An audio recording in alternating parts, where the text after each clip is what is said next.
Order now.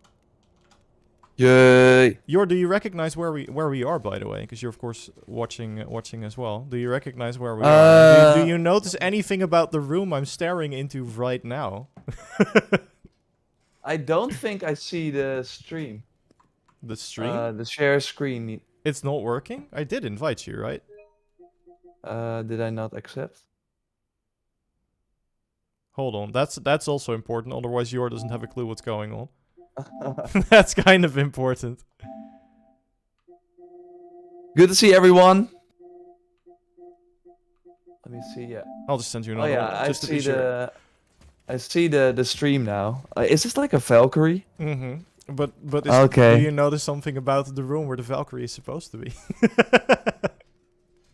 Oh, damn. That's it. That's all I wanted to say. Hello, everyone, and thank you for joining on the Road to Ragnarok stream, where we, of course, in preparation for God of War Ragnarok, play through God of War 2018 again, and also discuss some of the news as well. There are a couple of things to go over this week. We also made a video for if you haven't watched that one yet, but there are, of course, not a big story trailer like the one we had before. But there are some interesting things to discuss. There we go. I also got a notification that you joined the party. So I thought you were doing the OBS share screen, but I forgot. No. Yeah. I'm sorry. This is how when Joyce joined. This is how we did it. But this works fine. Yeah, right? no, that's great. Just explain why you didn't see the invitation. Yeah. I was like, huh? Problem solved. All professionals here. But yeah, there are some interesting things to discuss. And first, I want to do, because of course you joined when we did when we were kind of disappointed by the Game Informer gameplay. Because it was cool. The 2 minutes. The 2 minutes of Game Informer gameplay. That was mostly it. But now that we've had like the story trailer, we discovered a lot more details as well from other stuff. Like, where are your hype levels at? Are you more excited for the game than you were a couple of weeks before? Do you want to see more? How are we feeling about November 9th? I think the biggest milestone we had so far was totally the story trailer. I think before that it still kind of felt not real or something like. Yeah. Sure, the game is coming, but is it really? But with the story trailer, that really changed, and it also showed that there's just way more going on. I see some people in the Twitch chat coming in as well. Hey, Timon. Hey, Black Knight. Barney. Good to see everyone. While Dennis is cruising along in the boat there. Boat right. So, like, my hype levels are insanely high. It still is kind of weird that we're like less than 2 months away. It's like 50 something days. That is still the craziest part to me. Like, even after that story trailer, I kind of had this feeling of, oh, this will be nice to play at the end of next year, but no, it is coming out in less than 2 months, which is insane. Yeah, that's wild. And it's kind of saving 2022 in general, I think. I mean, of course, we started this year very strong, but I think the year without God of War would have looked kind of sad. Of course, Gotham Knights, looking forward to that as well. Yeah. But, it's also really happy that we had this, right? Because there was so much stuff in the beginning of the year. For sure. So let's go over some news, right? Yeah. Because I there is some stuff to go over. So yeah, I think let's do that. The biggest piece of news we had, and actually it's a good thing we're on the lake now, because now I have just all the time to bring this up. But the biggest news was that a new character was revealed. Now, we know very little about her. I'll just pull up the image real quick. But I want to also know from the chat what your hype level is, like from 0 to 100. Let us know, and also why. Like, let's do the number first, and then we can kind of shout out some people, and want to hear, like, it may. Yeah, it will be interesting to get that discussion going, because we've been seeing some pretty varying opinions. But let's dig into this image, because this was part of a portrait series that Sony Santa Monica are doing, also building up to the release of Ragnarok. There's going to be 5 of these, and this is the second one. But this one in particular is very interesting, because it shows a character that we haven't seen yet. It's a family portrait of the dwarf, so clearly, in case you didn't see it yet, the characters in the middle are Brok and Sindri, and sitting next to them with a little squid, which I think is called Dinner, which I still think is hilarious. That's cool. But is Durlin, who we of course also met, who looks to be more of a collector or trader type. I don't know about you. I don't really trust him. I got some bad vibes from that short peek we had him in the trailer. I don't think he's going to be a trustworthy character, but we'll see. Maybe I'm wrong. That would be a nice twist for the dwarves as well. Yeah. Of course. But the new character is actually the lady with the goggles sitting on the chest. And there's a couple interesting things going on. One in particular that we also have something that someone posted on Twitter that we're going to pull into the discussion as well, which may or may not tell us more about like her function. The first thing I have to point out, I am a dog person. There is a giant dog-like creature next to the chest. What's he doing there? Can we pet him? What is his name? I need to know everything about him. Sadly, I don't think we have any info yet.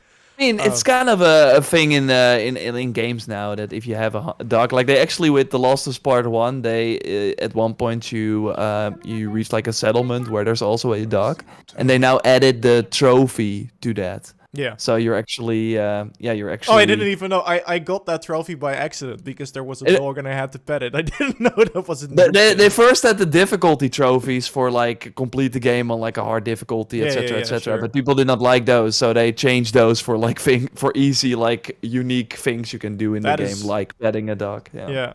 So I guess if he's in there, we do get to pet him. What I do think is kind of curious is that he's got his own like little. He got a little pack of tools on his back, which I assume he's carrying for the dwarf and not for himself, but I'll be pleasantly surprised if they're his. But yeah, she definitely, we went a bit more in depth about it in the video as well, but she definitely looks to be another craftswoman of some sort. There is like a giant collection of tools like sitting next to her. Like we see tongs and all different kinds of files and clippers and stuff like that. I am not well versed in like the art of craftsmanship, so I don't know if she is also a blacksmith or if this means she is a woodworker or something else. But she does look to be very handy.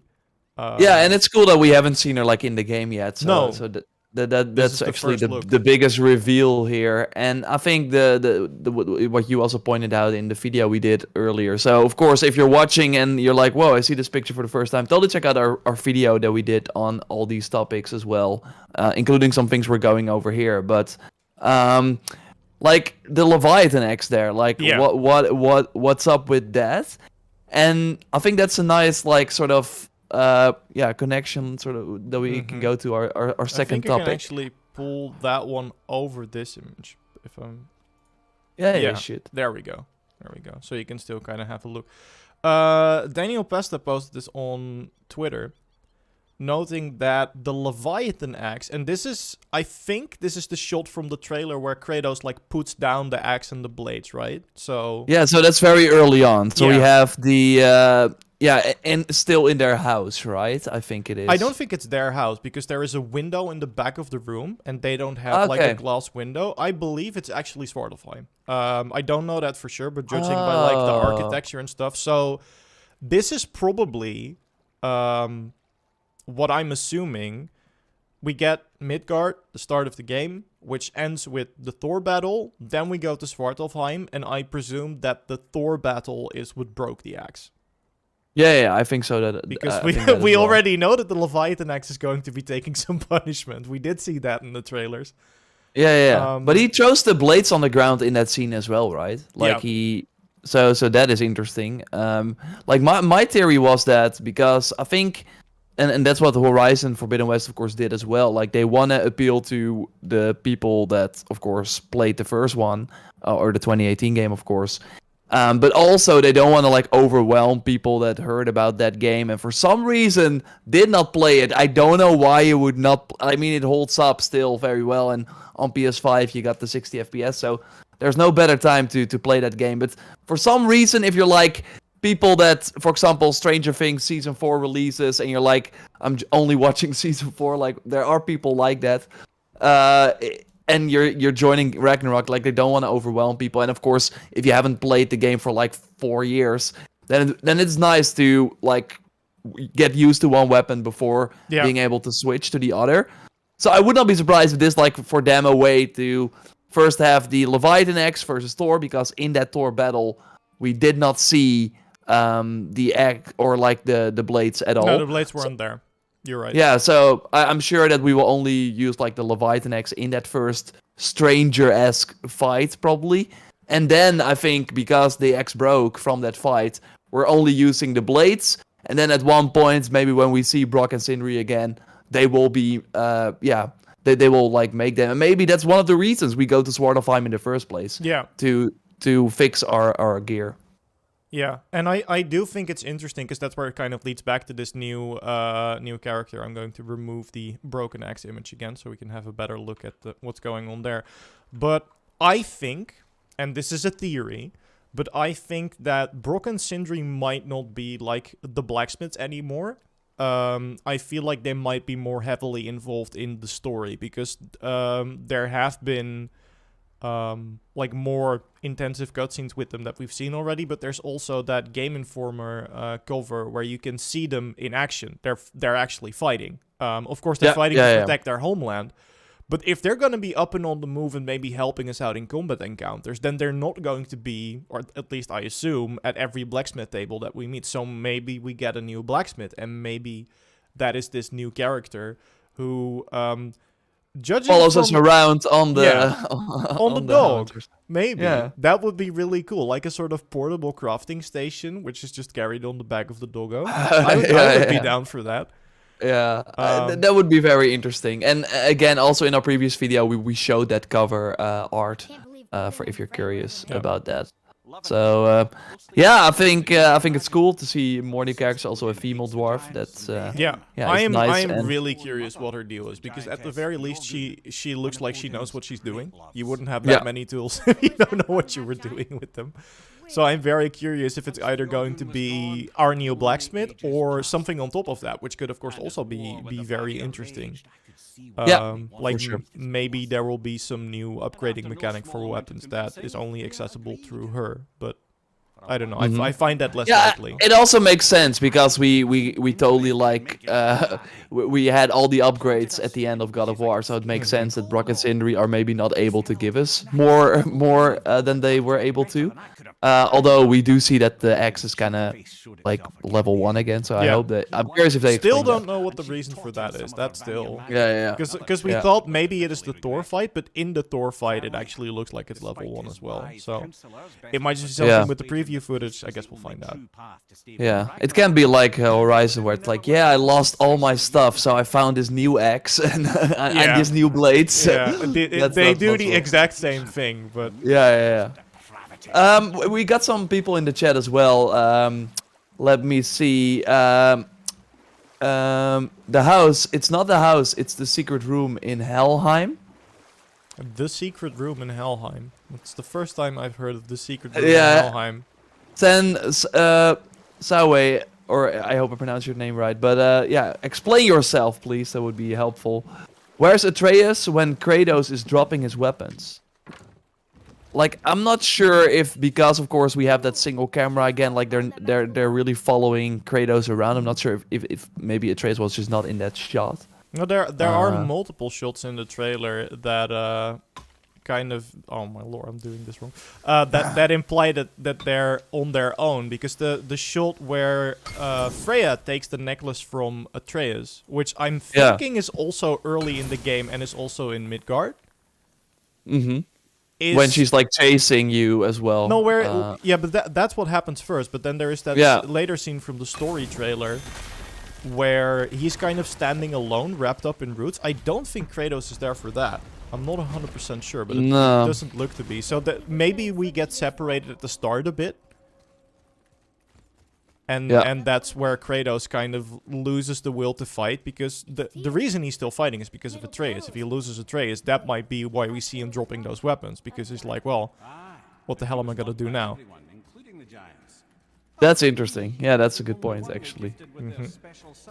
I just want to know how the mermaid comes into the picture. I am very curious about that one, too. And like the big jellyfish as well. There are so many questions I have about the story trailer, because so much cool stuff was shown. I think Odin disables the blades. Odin disables the blades. How would Odin do that though? Fallen Archangel, we need an explanation, but I haven't heard that before. So That is an interesting theory. Doc Bravo says, in Forbidden West, it is briefly explained how Aloy's gear is gone and what she has. I'm sure how they work it here will be good. But Doc Bravo, that was kind of my point. Like, I think in Horizon, they did it very It was poorly. kind of a throwaway explanation. They had to say something. Because people had the question, but they did not, like...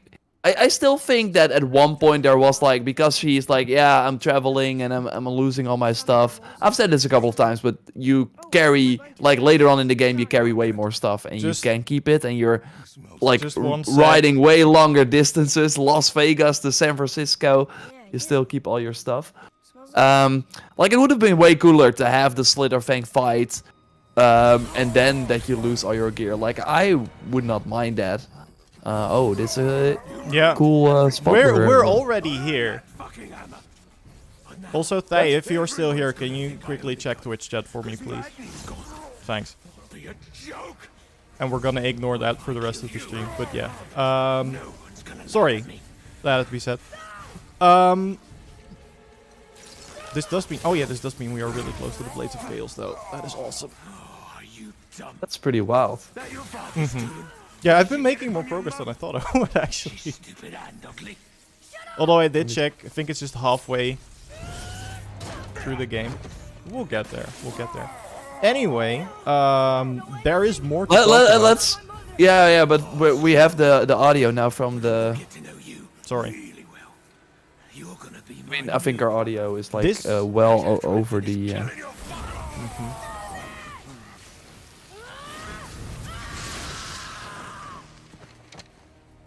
First time I've noticed this, but there is something really interesting happening there. Beat him up, beat him up, beat him up. It's just the one slap, I think. This is not a full-on fight.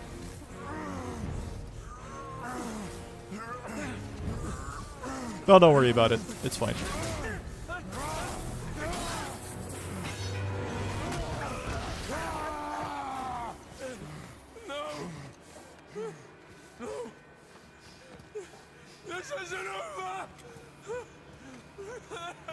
We will get him next time. Well, not we. Just the boy, if I remember correctly. Oh boy, this part is so good. But one interesting thing I just noticed that... Well, two interesting things.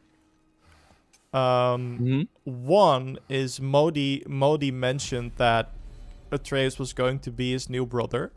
Which might, of course, be a reference to the fact that he lost Magni. I hope I'm getting the names right and not mixing them up, but if I do, you get what I'm saying. Which may or may not hint at the fact that at this point Odin is already trying to like get to Atreus. Because that is still a theory that I have about Ragnarok, that a large part of the story will be trying Odin to manipulate Atreus to set him up against Kratos. And that's why we also see him, like, in the story trailer, started, right? By sending the wolves.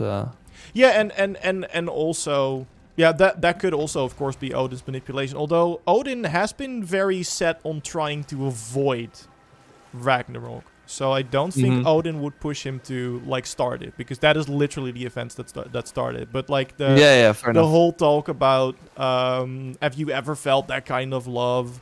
He's really... putting himself next to Kratos and telling the boy, like, here, this is why I'm better. This is why I'm better than your dad. And also, I know all the things that you want to know. Which makes it kind of an attractive proposition. The other thing was, when Kratos rages, there are embers. Which for Kratos makes a lot of sense. For if you've played the first couple of games. But we did just see Atreus rage. And there was red lightning. And there has been this theory that's been floating up and about that it might not be Thor, or, well, Thor of course already wields Mjolnir, but that it might not be Kratos who gets to wield Mjolnir, but Atreus instead. Yeah.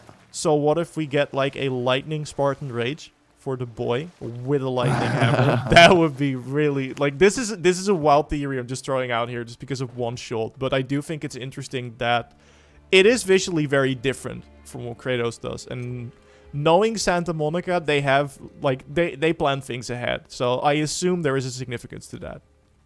I'm also like giving because I'm sure we will wield Mjolnir. It's just the question who and how will they go about it, because with Thor also you like had a new theory about that, right? Yeah, maybe it's going a bit too far, but I do think it's interesting that we do see the voice actor behind Thor like kind of in the spotlight. He's been doing interviews. He was of course the one who did the unboxing of the collector's edition, and in one of the interviews he said like we will also see more of Thor's family and stuff like that, and I'm just curious how they are going to show it with a one-shot camera. Like, it means that at one point we will have to follow, like, will Kratos and Thor become buddies, or will the camera at one point follow a different character, and will we then maybe play Thor? Because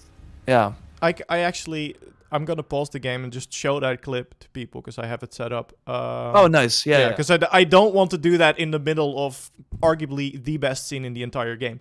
So just 1 second. We're gonna switch to this. And we also have Barney who keeps asking, how will they introduce Hela? I have no clue. I think Santa Monica has a better idea of that. Yeah. But anyway, who blew the horn? That's an interesting one. That is let's listen the to big this question. One. So this is Ryan Hurst talking about his approach to Thor, and there's very interesting things he says in this little clip. So let's have a listen. Yeah. I was just like, I love this. So the way that I presented him was he has a bit of pathos to him that you wouldn't necessarily expect. That there's some relationships that they investigate where they with his father, with his wife, and with his daughter. They show this other side of him that I was really, really interested in, which is that, like, for one, he's a drunk, and he's trying not to be a drunk for his family. Like, these very sort of like off-center choices for like a Norse god. Yeah. So that is, we also talked about that clip in the video, but there's so much there about Thor, about his character, like the fact that he is also an alcoholic. At least that's what it sounds like to me, and that is something that he's trying to solve. Which, once again, it's like insane how they make these characters like Kratos that can literally obliterate half a pantheon with one punch. They also managed to make them incredibly human. But like you were saying, it sounds like Thor has a very detailed backstory. And there are ways where they can explore it without us leaving this perspective of Kratos. But I do think it would make them less impactful. Yeah. Because we do, of course, kind of had the same thing with Baldur. And then we kind of learned his backstory through Freya, through a secondary character. And through the visions in Helheim. So it's not like it's impossible, but I do think it will be less impactful. Yeah, so I'm curious how they will do it, but I again still think Mjolnir is a weapon we can use. But on the other hand, you could also argue like giving it to Kratos, like then you have two weapons that basically have the same throw. Like, sure, it can work, and I'm sure they will have like different signature abilities we of course learned, which are new, where you can like infuse your weapon with either frost, fire, or thunder would of course be great for Mjolnir. But yeah, I'm not like the blades and the axe are completely different, while Mjolnir will be more similar to the axe. So I'm overall curious. Like it makes more sense that someone else gets it then, actually, if you think about it more. I mean, you could make it different in the fact that, of course, we don't know if that's true, but so far the Leviathan Axe just, you can recall it, but it doesn't really fly by itself. It's just Kratos throwing it really hard. But Mjolnir might have the option, like, you can throw it and then it stays afloat at a certain point, like maybe dealing lightning damage in an area around it, and then you have to manually recall it. But that would open up some more interesting things for both combat and for sure, and puzzles as well. Also, I just want to answer that real quick. Drift, Ragnarok will be the end of the Norse saga.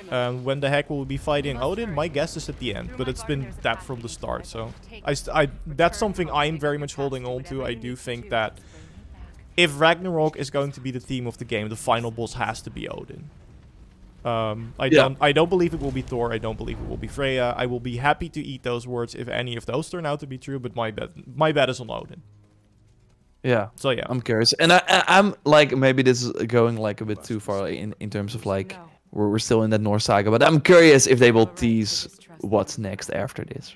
Like, I would assume so. They've already been teasing things in this game, right? There's the mural with Tyr, where there are 2 other pantheons mentioned that we have not visited yet. Yeah, okay, but that they like really okay, we're going to this mythology now, like I don't know, that we're in a desert all of a sudden and we see Anubis or something. Yeah. I don't know. That would be amazing. That would really be amazing. Like a lot of people are banking on Egypt, which would be awesome. Yeah, I think that would be insane, and that would of course also be the full next gen game. Like, and that it makes a lot of sense. Like that would be the perfect sort of end of the PS5 generation type of experience. I would imagine. Yeah.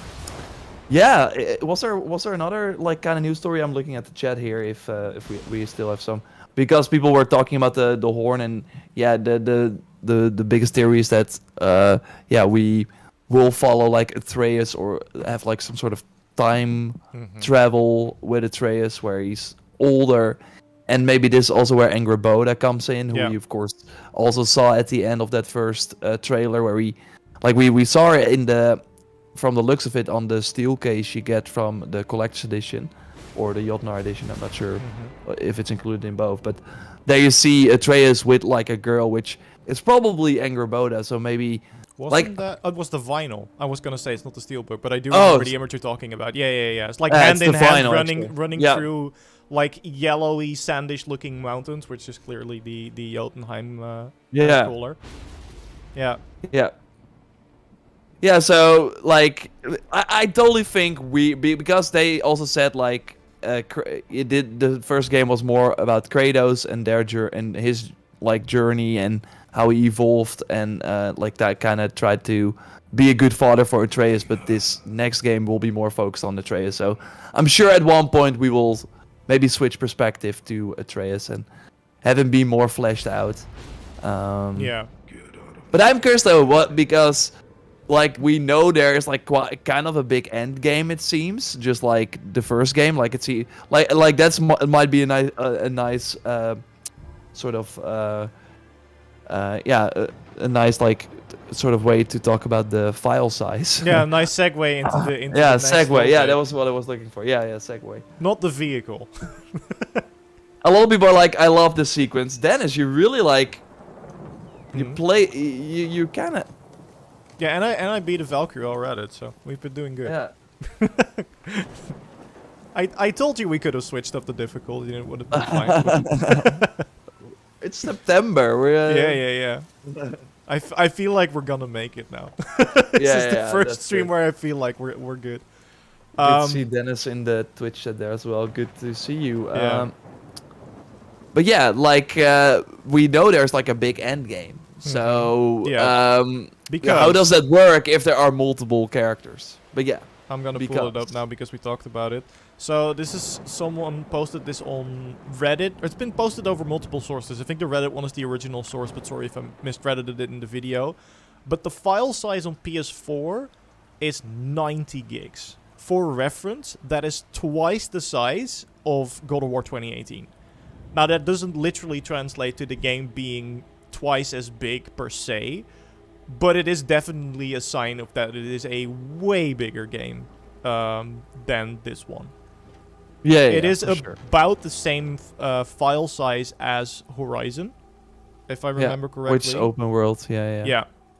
That is, of course, different because while this will have open areas, it's not going to be truly open world. And also interesting, because we thought at first, and we wanted to say that in the video, that it will probably be smaller on PS5. And then we looked at Horizon and realized that this isn't necessarily true. So it might be a similar... I forgot these guys were here. I'm sorry. Can you leave? We're talking about the sequel. You have nothing to... Actually, the Hellwalkers are going to be back, so we're dealing with these two. No, but like...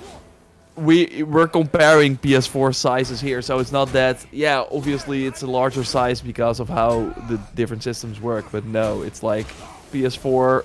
45, the 2018 game, and now it's like double for Ragnarok, which is kind of crazy. So like we already had rumors before from Jason Schreier, who was like, the developers he spoke to, because he was of course also the one who was the first to like talk about the release date being in November, when a lot of people were like, is it getting delayed or not? That turned out to be correct. And what he also said was that he is hearing like a lot of good buzz, similar to the 2018 game, of course, from people that are playtesting it probably and are working on it, and also that is huge.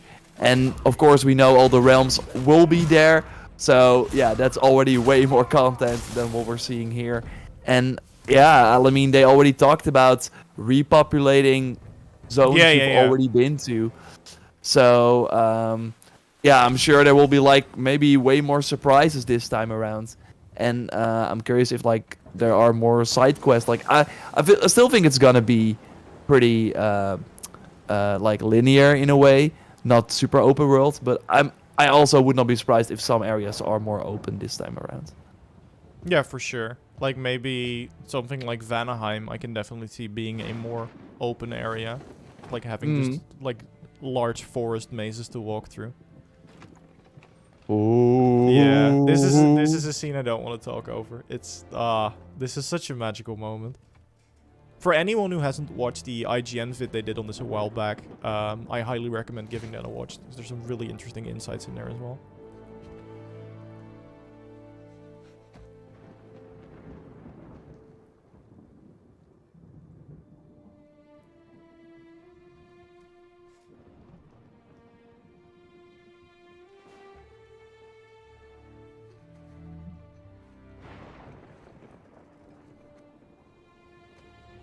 And also, when I was playing this, I did not know about this moment. Like, of course, if you played later, it was kind of spoiled.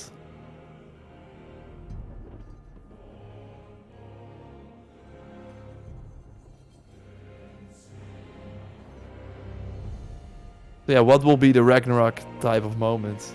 Or like, what will be the that is like my one doubt I still have with Mjolnir. It's like they can give us the weapon and it's going to be awesome, but how are you going to top this? Put as much distance between you and the truth as you want. It changes nothing. Pretend to be everything you are not. Teacher, husband, father. But there is one unavoidable truth you will never escape. You cannot change. You will always be a monster. I know. But I am your monster no longer.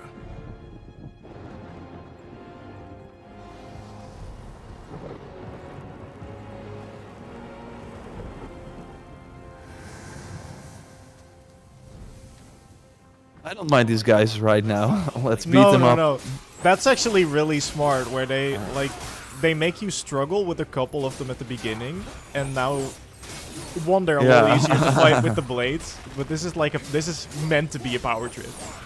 Yeah. This is not a combat challenge. This is like go have fun with your new toys, honey. Yeah. Yeah, man. It's cool that that there are still a lot of questions, and that hopefully there will be moments like this. It seems that way. I also saw like one director, I think he or she left Santa Monica, and then another or developer was like, "Thanks for your help on that scene," and I was like, okay. So. Interesting. Maybe it's the dog. You don't know. It could be the dog. Well, we kind of to get back to your previous point. It's like everyone who's working on this game, on the next game, is super excited about it, which makes me believe that there will be like surprises aplenty. I don't think there's going to be like, I don't know if they will ever surpass the magic of like that moment. But one of the other things we talked about in the video as well was that Alistair Duncan, who voiced Mimir, you might also know him as Celebrimbor from the Shadow of War and Shadow of Mordor games, he is super stoked about the project, and he was like, I think people are going to be just as surprised, and as he was about to say it, he changed it mid-sentence to no, that will happen. Like, you are going to be surprised. There's no doubt in my mind that's going to happen. So yeah, I mean, he's seen his fair shares of games by this point. So if you're that excited about the project, it has to account for something, I believe. Yeah, and they know that they had to like go crazy. I'm just curious if it will be like Last of Us Part 2 level, or because that was of course kind of crazy as well. Said that of course leaked. I think that actually the fact that it leaked made the whole reception worse than it would have been if it didn't. Yeah. I think so as well. Although they did kind of, and I'm curious if, because that's kind of now you have to look at the Sony games through different lenses, because for The Last of Us Part 2 they really altered scenes. Like they showed Joel way later in the game than like that was ever going to happen. And when you were on your horse in the Seattle part, we only saw Ellie in the preview footage and other stuff. While we know really? That yeah, I was gonna say Dina is there the whole time. Yeah, so always the sort of theory was that Dina was the one who died, and then you and Joel are going to like kind of have revenge. But yeah, this is of course way more powerful, and I think otherwise the reaction would be, why would Joel and Ellie risk their life and for someone they just met, or or like a character that you as the player also don't really know. You just see her like at the start of the game, and now you kind of get to know her throughout the whole game. But yeah, like, I don't know, what was there still another, topic? I'm gonna look at the chat here as well. We do still have, like, the slight changes to the IMDb pages, which there's a couple of things to highlight. Nothing as big as, like, the full-on character reveal. But I'll pull both of them up. Because there's a couple of things that are interesting. I wonder why Odin is bald in the trailer. I think he's that's an old just... man. Yeah, old man. They literally called him an old man. But yeah, so on the left side, we have the IMDb page before things were changed. And then after the story trailer released, a couple of things were changed. I'll read them out because I understand it's probably pretty hard to read from a screen. So one thing that's interesting is that there were a couple of people listed as berserkers, which I remember speculating in a video that those might be like shape-shifting creatures, because that's what berserkers are in mythology. Like traditionally, they're like warriors that channel the fury of an animal. Usually it was bears, I think, and then that mythology kind of took its own life. It's like, well, these people actually change into a creature mid-fight, almost like a more druid type of warrior. And we saw like berserker orcs. There was a berserker stag as well, so they definitely had some ties with animals. Those mentions have been changed to raider on the IMDb page, which is interesting. Yeah, they're more like my take, because they're probably in the first trailer when we are about to like free Tyr, we get to fight them. Like they seem pretty similar to also very early on in the game, where of course those are like other enemies, but that you for the first time basically are fighting not the Draugr but like more humanoid enemies, right? That just come to life, I think, and then Atreus is surprised as well. They just seem like your regular bandit. Yeah, raider makes more sense type of enemies. So those have been changed. The same, and there is still something here that bugs me. The same is true for people who were listed as Mystic, because Mystic has been changed to Light Elf. So there was someone, let me see if I can find it, Uka Simone Mohanty was listed as Mystic Assassin. That mention has now been changed to Light Elf. Not Light Elf Assassin, just Light Elf.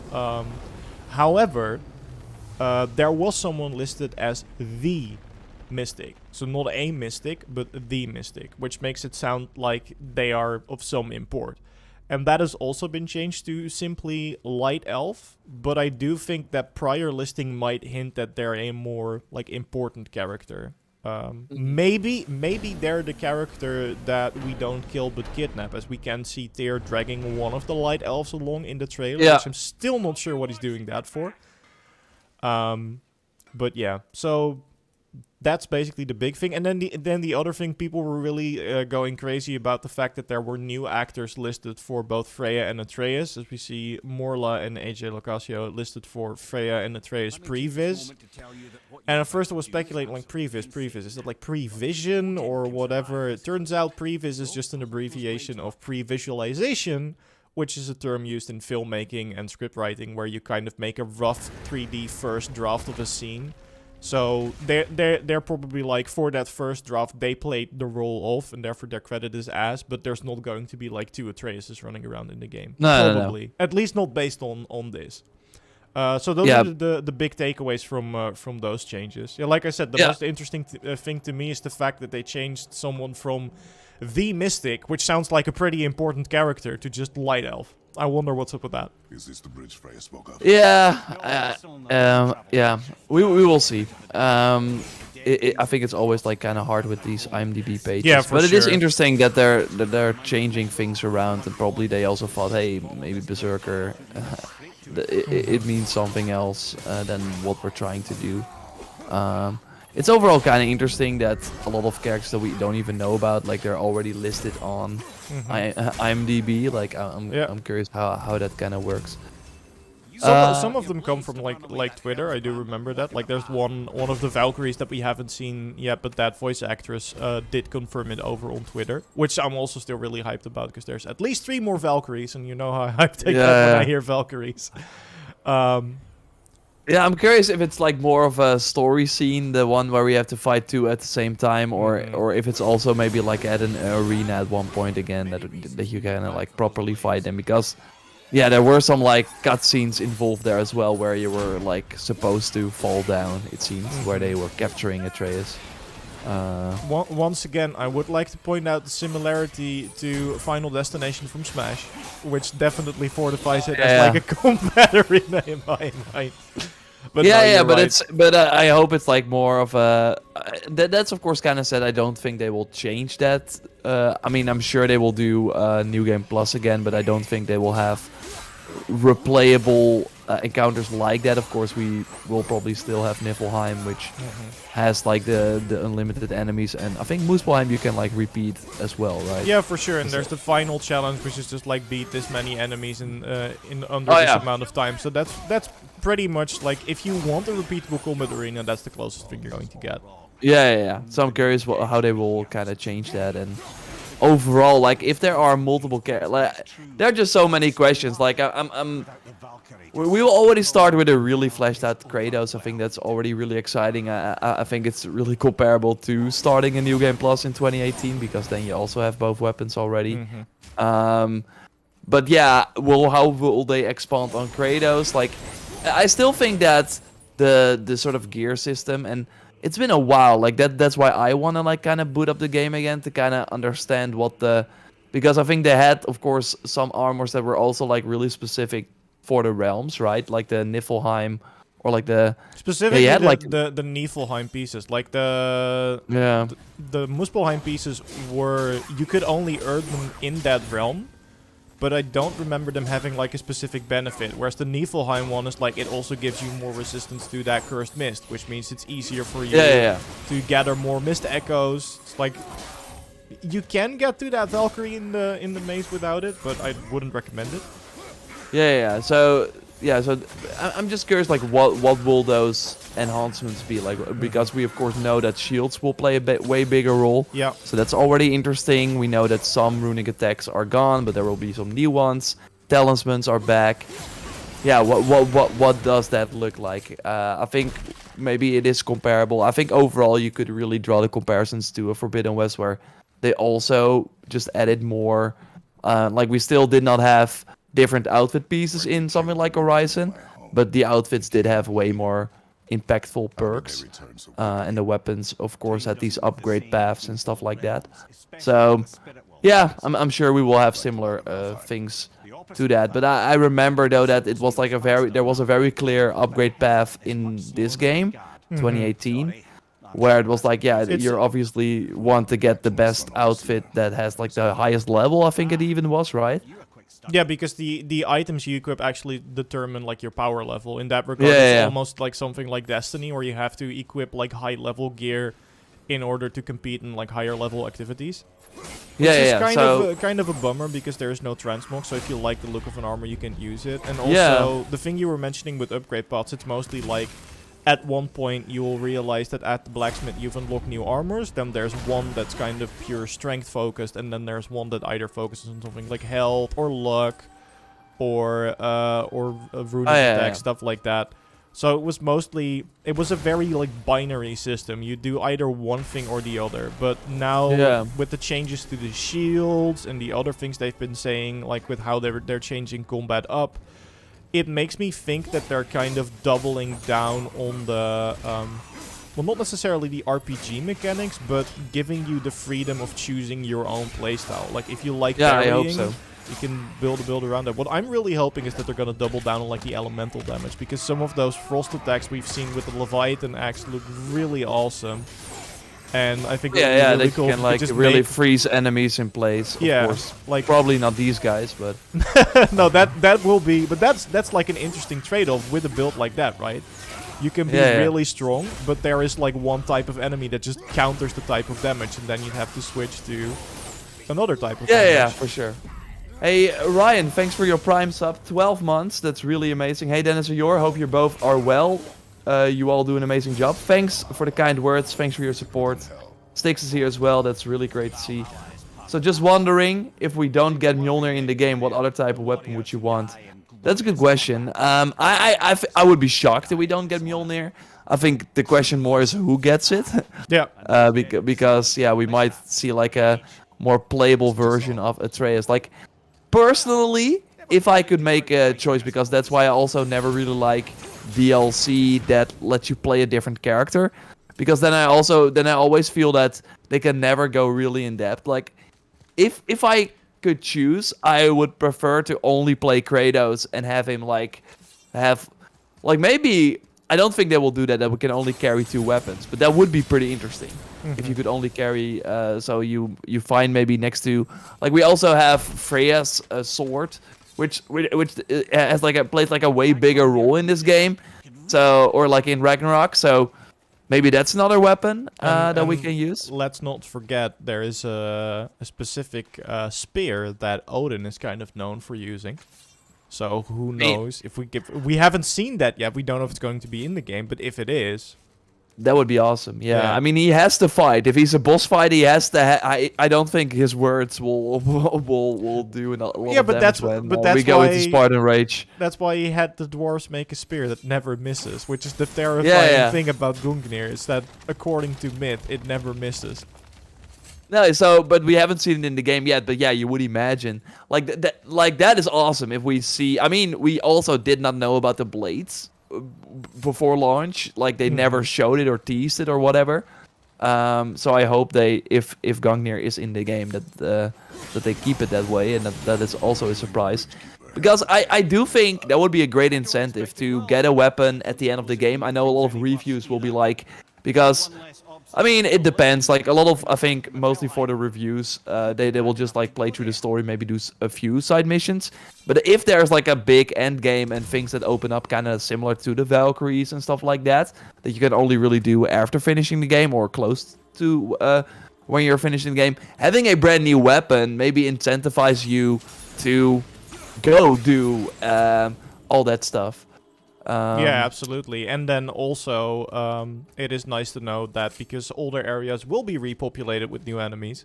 Yeah. Like if you do go back with the new weapon, there will be no shortage of targets to try it out on, which is kind of what's like.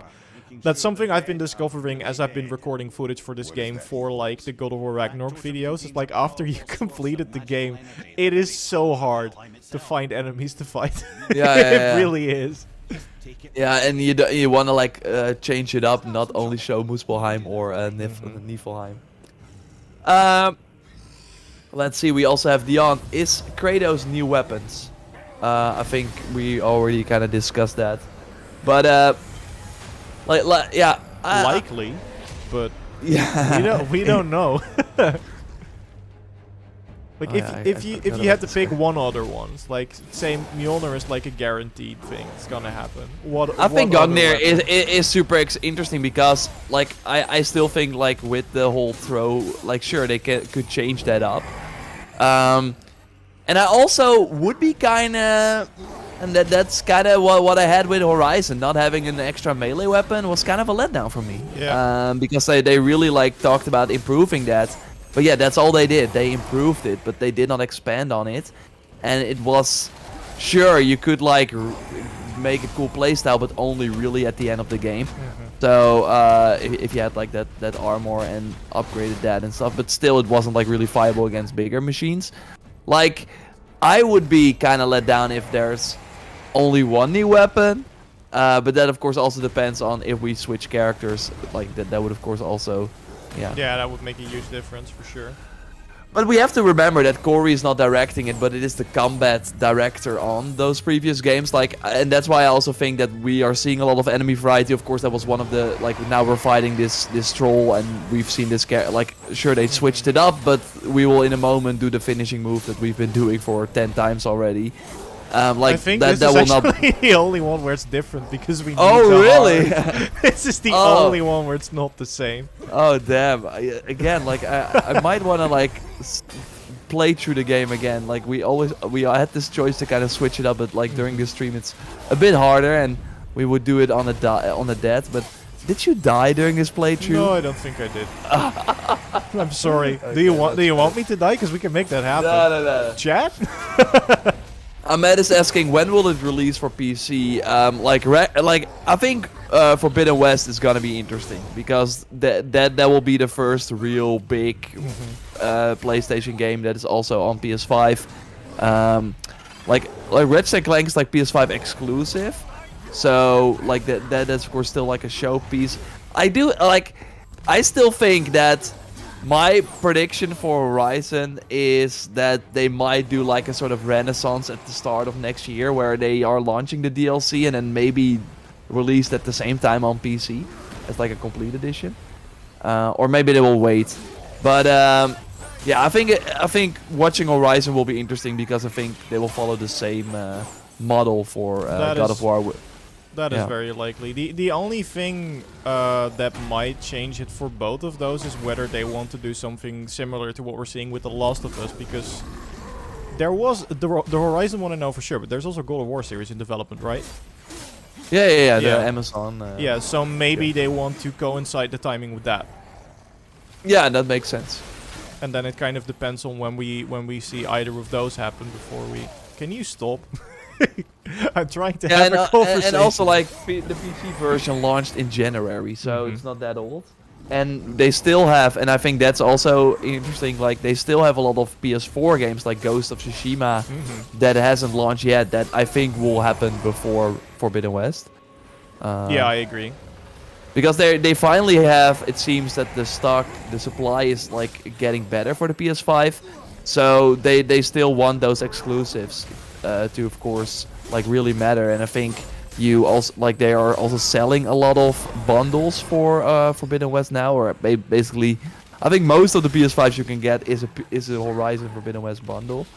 So like if they launched on PC and people might want to jump to PS5 but already have Forbidden West, that would of course also not work out. So yeah, it will be a while. Do you think Surtur and Fenrir, I think you mean, Barney? Fenrir is a Dragon Age. Yeah. Will team up with us in Ragnarok. I think that's actually kind of likely. If they are sticking to like mythology, because that's of course the thing that. I think this is the same. Or nope, is it? It's different because it's with the blades. Ah. That is already different, and then there's this. Yeah, this is new. Yeah, but this is the only exception. So you made the right point, except you made it at the wrong time. Nice. But yeah, but no, the whole Fenrir and Surtur thing. If they are sticking to Norse mythology as told, it is very likely. But we don't know, because they are going to deviate. We know that they already have. We don't know at what point they're gonna jump off. So maybe Surtur will be our enemy. We don't know. I hope not, because Mimir made him sound like a really cool guy. There is. And we already killed him in Dawn of Ragnarok, so I don't want to fight him again. Also true. I already won. I hope that when you like get to that point and he is a boss fight, that it's like we see that you already beat him in Dawn of Ragnarok. Do you want to fight him again? Eeyore is just tired of winning everyone. That's why he doesn't want to do it again. To be fair, like I do think that it would make some fun like shorts or like a TikTok where it's just like. Surtur in Valhalla versus Odin Surtur versus Surtur versus Kratos versus Surtur. I mean, I did like the boss fight in Valhalla, but it will of course be way more, way cooler. I think the Steinbjorn was also kind of like what some people compared it to God of War, was like, okay, this is also a boss in Valhalla. That was of course kind of a side boss. Why did they not let Cory direct this one, says the king? That is because he is likely making his own new game. Like, we had a ton of interviews after God of War came out. Like, of course, he directed... which one was it? Like 3? I think? 2. No. 2. One was Ryan Jaffe. Stick?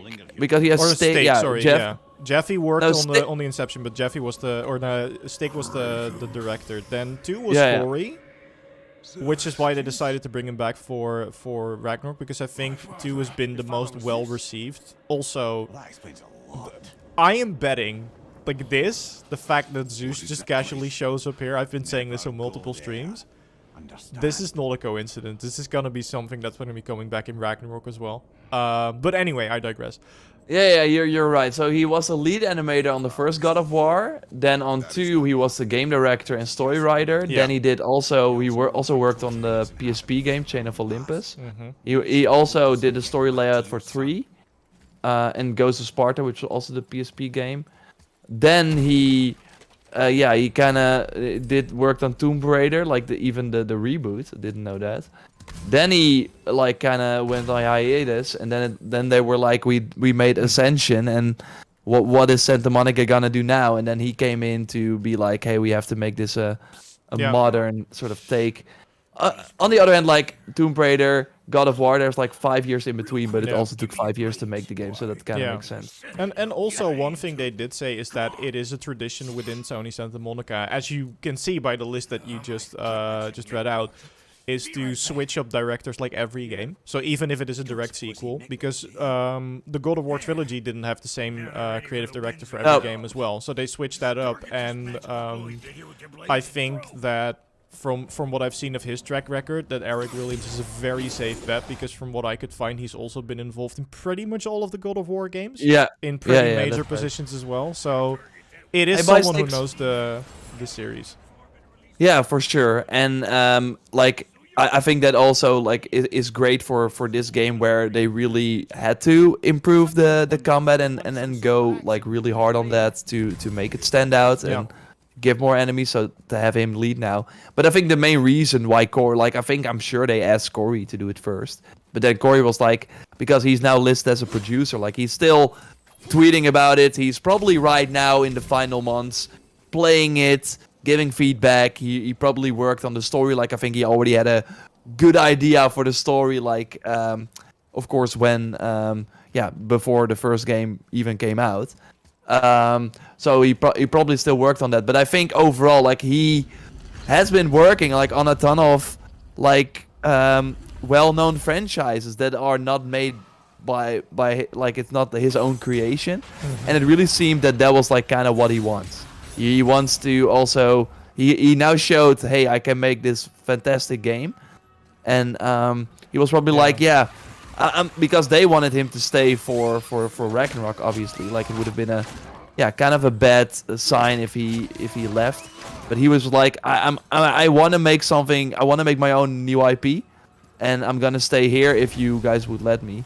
So I think that like they are developing Ragnarok, and of course most of the Santa Monica is on Ragnarok.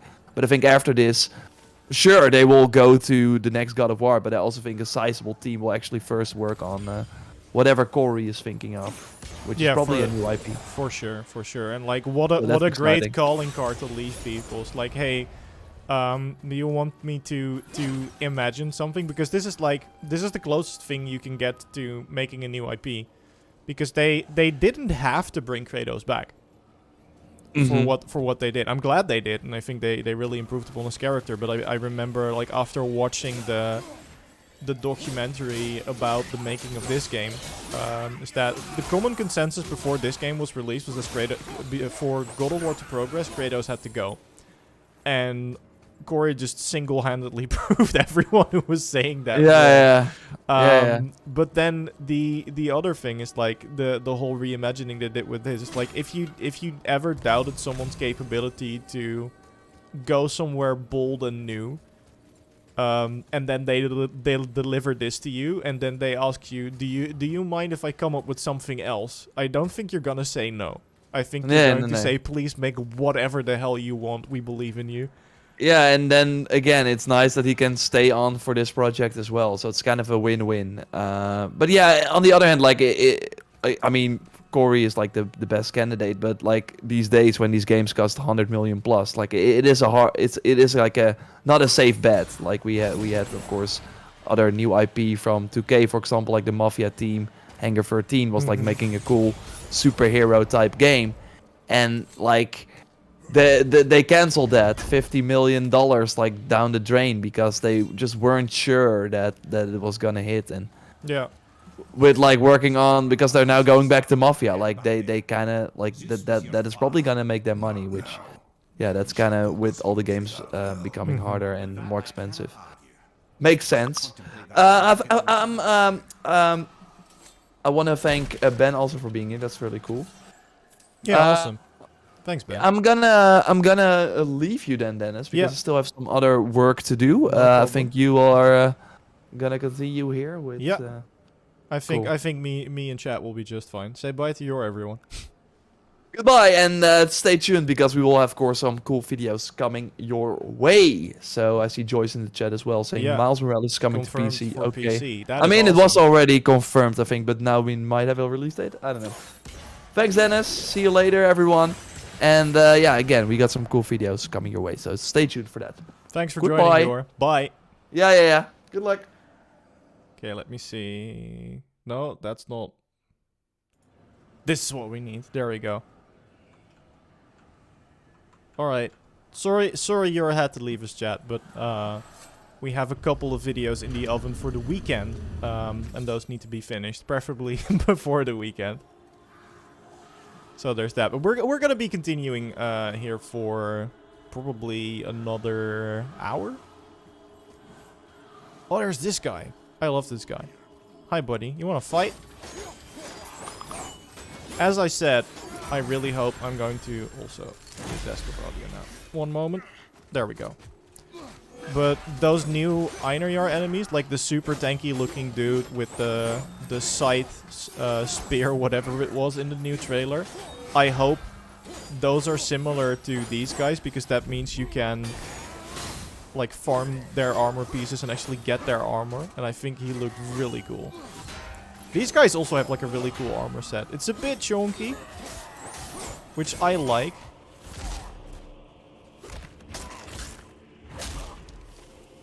We just one punch him to death. Well, it was 3 punches, so it wasn't a one punch, but you get what I'm saying.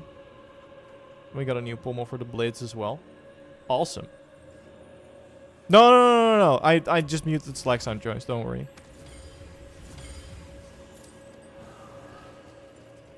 And I can't have that off with or I can have that off with Discord on, whatever. It's fixed now. I'm over it. Don't want to talk about it anymore. How did this puzzle work again? I completely forgot. I think I just need to steal one of these and put it here. And then we get more loot. Awesome.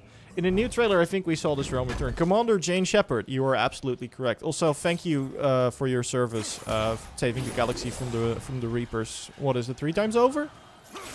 At least, if not more. It's greatly appreciated. Okay, now we're getting back to the thing. Some more booty on Friday. Should we just start calling the stream Booty Fridays? I think that's a better name than Road to Ragnarok. Although people might be confused what stream is actually about. Oh, this is a mistake. This is a mistake. I'll put that back. I said I'll put that back. I'm sorry.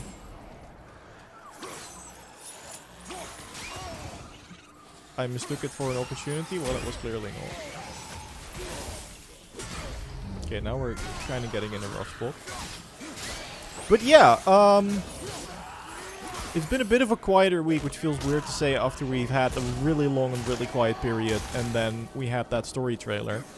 But we talked about it at the beginning of the stream. I kind of want to reopen that discussion again. Like, what are people's current hype levels for Ragnarok? Because I am, especially after that story trailer, I have no doubt that the game is going to be great, and everything like extra that we see just gives me more hype and more faith that it is going to be awesome. So like that new Dwarven character reveal, that looked great.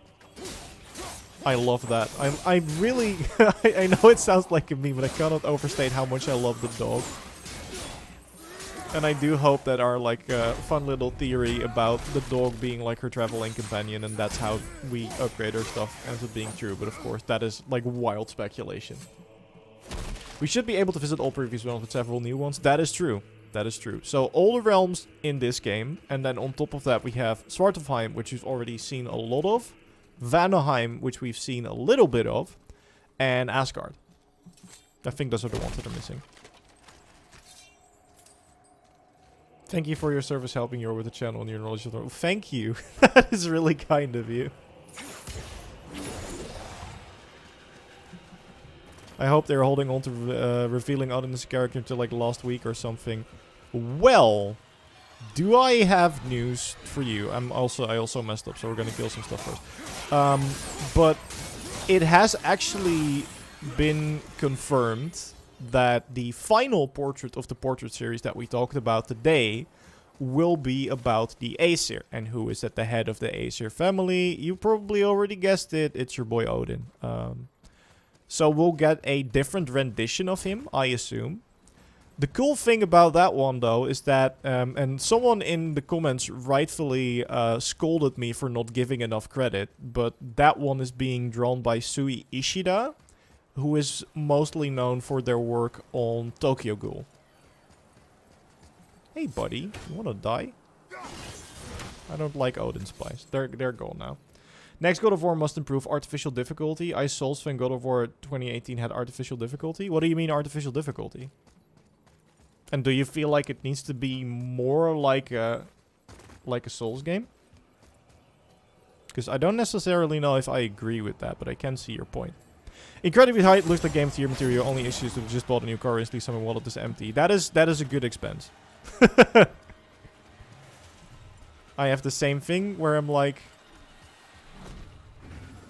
oh, I should be able to make this right. I am bamboozled. I know how to... Oh, it's at the back of the statue. Never mind, I figured it out. I figured it out. Don't worry about it, chat. But like, that is a good expense. It seems like a responsible thing to do. Some would say calm and reasonable. There we go. And you put the thing in the thing. Better AI, maybe. Yeah, that's what I thought when you first mentioned artificial. But like, artificial difficulty is also a thing where you're like making things more difficult than they need to be by like... How do I explain this properly? For instance, like if you could just fight a boss, but there is some mechanic you have to do in order to damage them. And the mechanic is not fun, it just makes the fight longer and more difficult. That is artificial difficulty. And I don't really see how that game has this. Would play the same game if the main protagonist was Tyr, no Kratos, it would still be God of War. That could actually be, because I've been thinking about that too. That could be an interesting angle they take depending on where the story of Ragnarok goes. Because Tyr has been known to travel to other realms as well, so maybe the new God of War will just be the continuation of the journey of Tyr.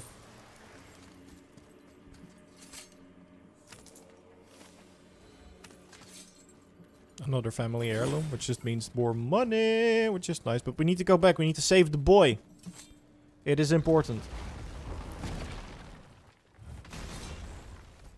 Yeah, no, we just heard about Miles Morales coming to PC, which is awesome. I do really like Miles. I actually think I like the gameplay in Miles a bit better than I like it in the original game.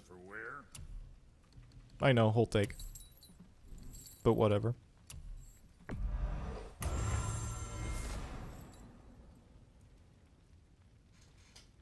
There could be a DLC with Tyr on how Odin imprisoned him. That could also be cool. Like, I don't really know enough about Tyr, because there's been some interesting mentions of Tyr as well in the lore for this game. But I don't really know enough about Tyr to like, kind of what Yor was talking about earlier. It is a big leap to change from a character, and I think that you'd rather have to expand on the character you're already playing, unless it's something like Genshin, where you're already swapping between characters, so it doesn't really matter. But this game is really like... The core identity of the game is focused on Kratos and his moveset, especially in combat. So changing the character would be... This is where the secret room is? Oh, never mind. We can go back then. That is interesting. Sansa, would you be willing to guide me to this secret room? Do not call me that. Because we can go back in a second then. I do want to help the boy, because I don't think we can go back now. But I'm curious about it. But the thing is, switching to Tyr as a playable character, be it for a DLC or be it for part of the main game, would mean you really need to... Like, people need to refamiliarize themselves with the gameplay. Which means you can't start off Tyr at the same power level as Kratos. You can't start off Tyr with like full combos and 2 or 3 different weapons and another companion he can use instead of Atreus.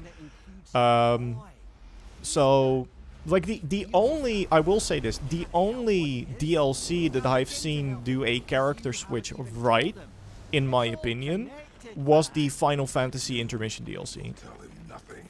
That focused solely on one character's playstyle, and even though it was very different from the 4 that you had in the main game, you had enough time, because it was quite a substantial DLC, and that actually felt really good, and now I actually don't want to play as Cloud anymore.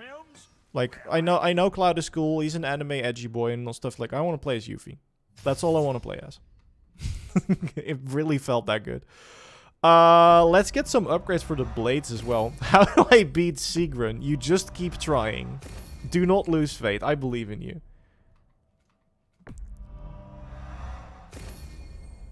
You think we fight the eagle in Helheim? I don't know. I don't know about that one. People have been thinking that is hell, which would be very interesting.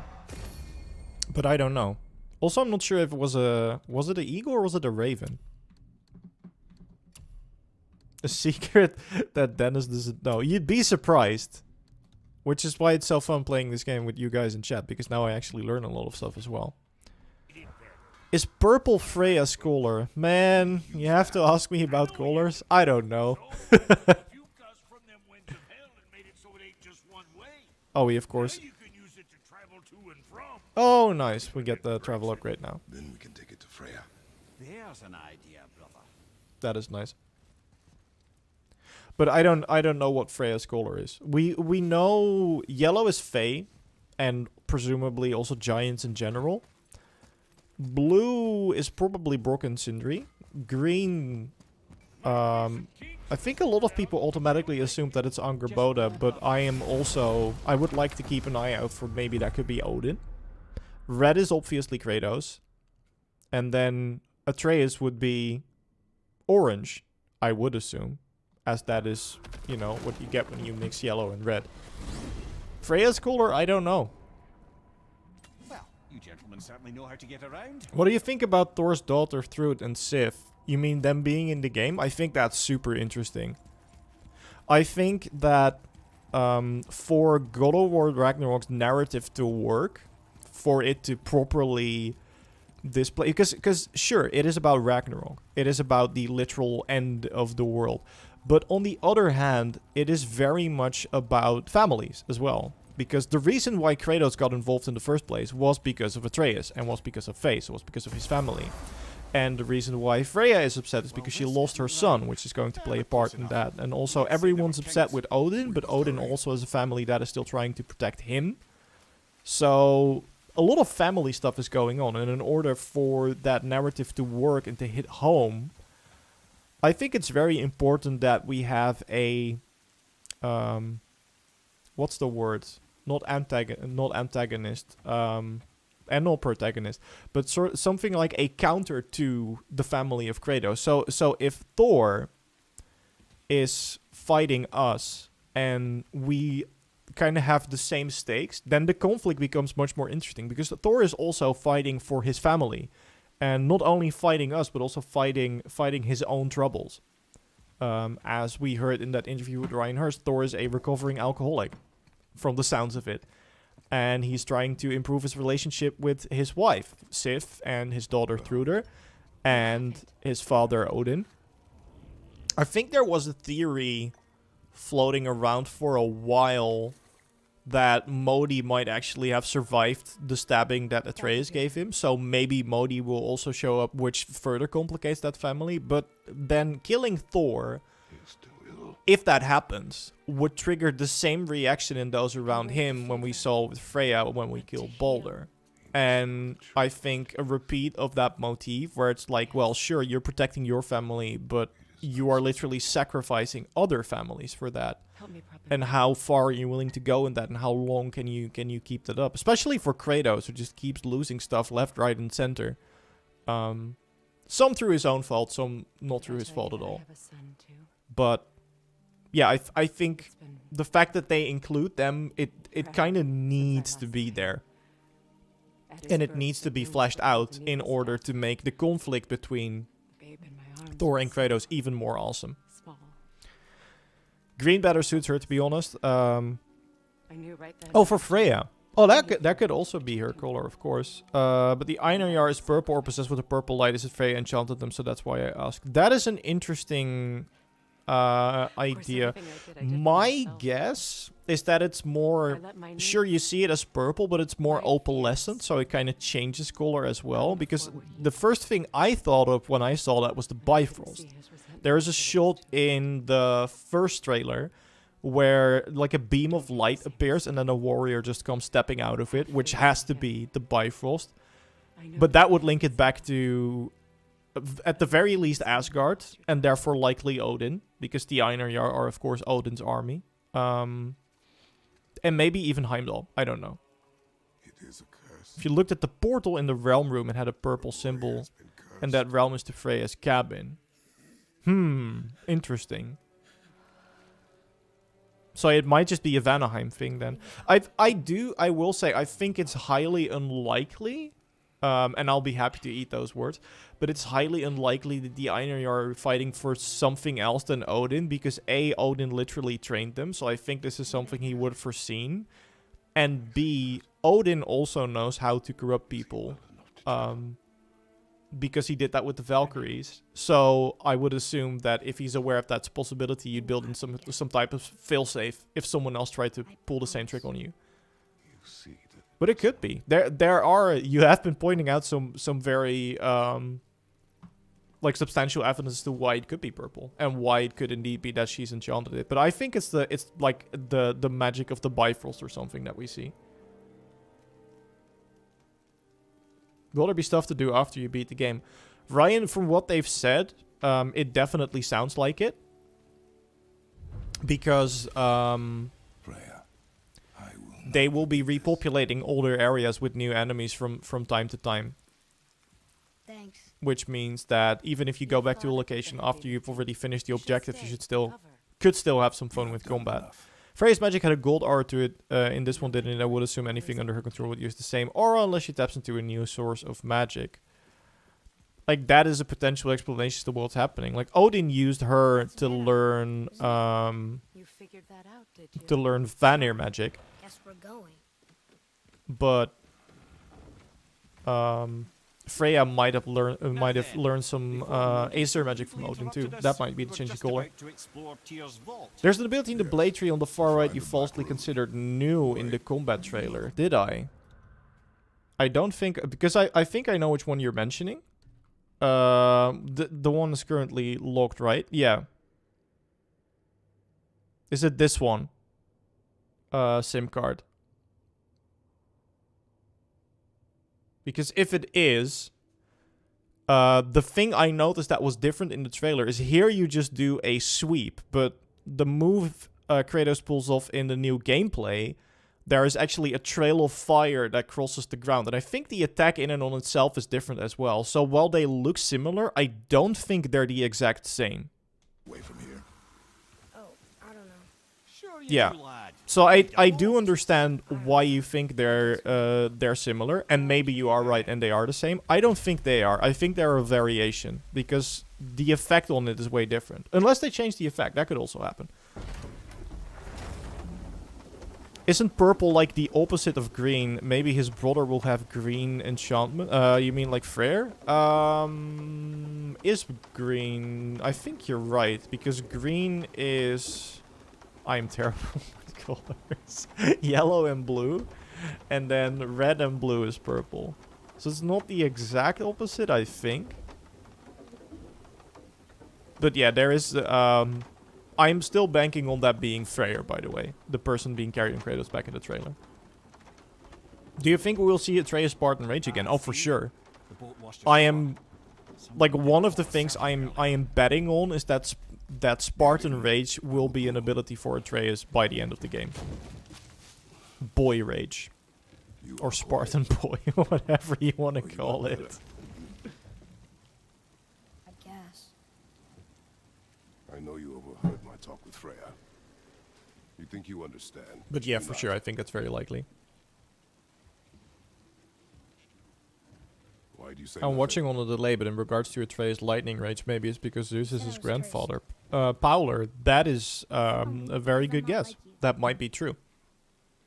But considering the fact that Kratos is so thematically appropriate for what his character is, I think there's like a bigger meaning to it. But yeah, it might just be him channeling Zeus, which means that he has lightning powers of his own, which should be awesome. I know everything, boy. No. But at least I know the truth now.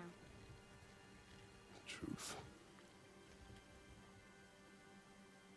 The truth. What do you think happened to Atreus in the Jormungandr timeline? I'm a god, boy. I wonder. My theory... Dude, we're gonna get into some wild speculation theory for this. But the truth is... My theory for like the entire Jormungandr timeline, so for those of you who not in the know, Jormungandr is born during Ragnarok from Loki. Nothing to say. And then fights Thor so hard he gets smashed back into time. Can I And then he grows super big. turn into an animal? Still the best line ever. I do hope he will get to do that one day. But No. then the World Serpent grew again, which is why it's so big, because it's literally been growing since the beginning of time. And he is destined to fight Thor again during Ragnarok.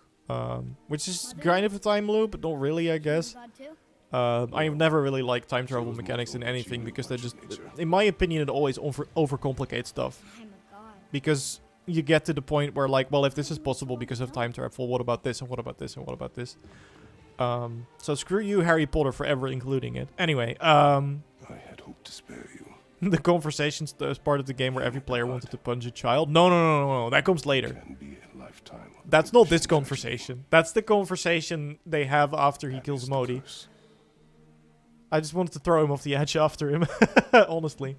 But my theory about the Jormungandr timeline is that Faye had a child Turn invisible? with someone else, called it Loki, and then Ragnarok happened, and she was banking on Loki to protect the interests of the giants in Ragnarok. Because Ragnarok is the end of the world as we know it, but it is not the literal end of the world as I understand it. Some things can happen after Ragnarok. So maybe she was trying to influence Ragnarok in a way that would be beneficial to the Jotun. I don't know. That didn't work. Sometimes. So then Sure you've never heard Faye traveled back in time, found Kratos, figured that if anyone could help her get the things that she wants, it's him. but I'll have abilities on my own. And then they got a kid, which she wanted to name Loki again, because she wanted to have him achieve the same purpose. But then they named him Atreus, So you knew all along. and that's where this timeline kind of starts. So my idea is the key difference is in the first timeline is that Kratos is not Loki's father, and therefore he's only Loki and not Loki and Atreus. If that makes any sense at all. This is why I don't like to talk about time travel. Is that why he's after us? Do you know him from before? The day of your mother's funeral was the first I ever Yeah, saw there we of go. her. That is the truth. We don't have to God, be I like hated the that. time fix in Harry Potter. They're so bad. I mean, we're They use it to solve one plot point that was completely solvable without it, only to pull out the debate on, oh, it's actually his father. No, it was just you. You were looking at yourself and not your dad. And then the fact that they brought it back for the cursed child. Sure, it did give Snape like a good moment, but in hindsight, I was really touched by it when I read it. And then afterwards was like, no, this is just a retcon.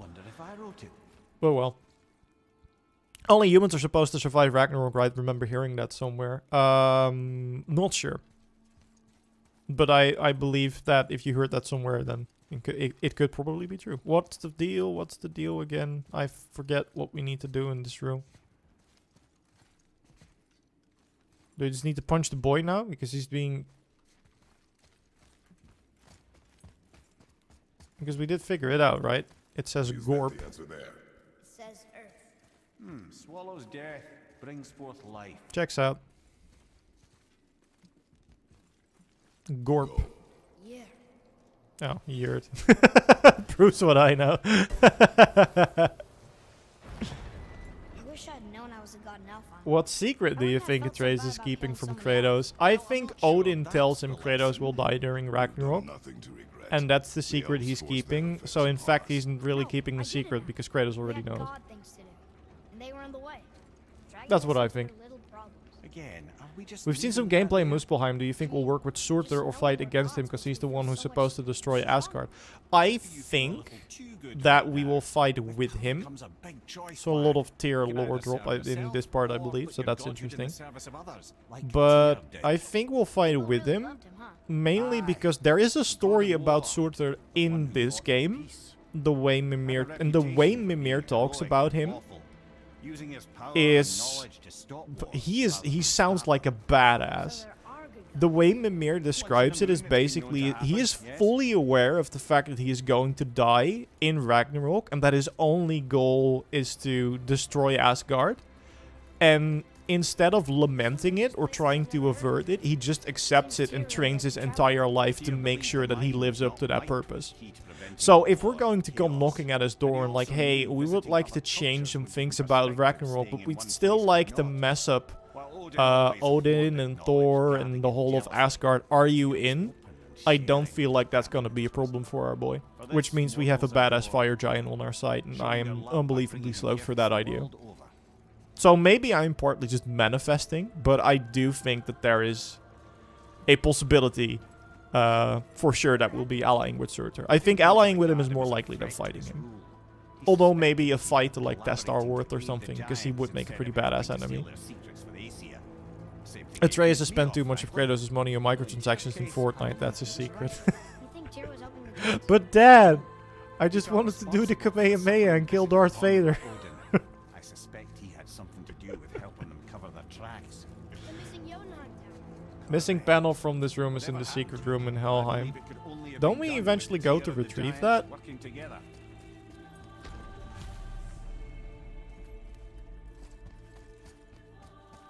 Hello.